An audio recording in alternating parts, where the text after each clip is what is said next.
ಇನ್ನು ಮಲಪ್ರಭಾ ನದಿ ತಟದಲ್ಲಿ ಪ್ರವಾಹದ ಭೀತಿ ಎದುರಾಗ್ತಾ ಇದೆಯಂತೆ.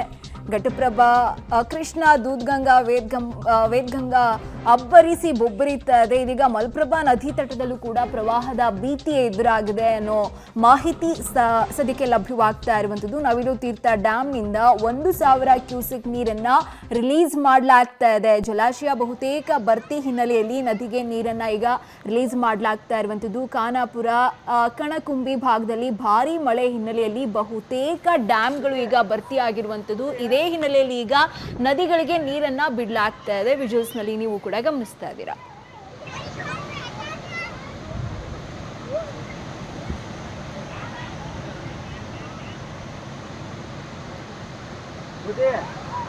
ಉದಯ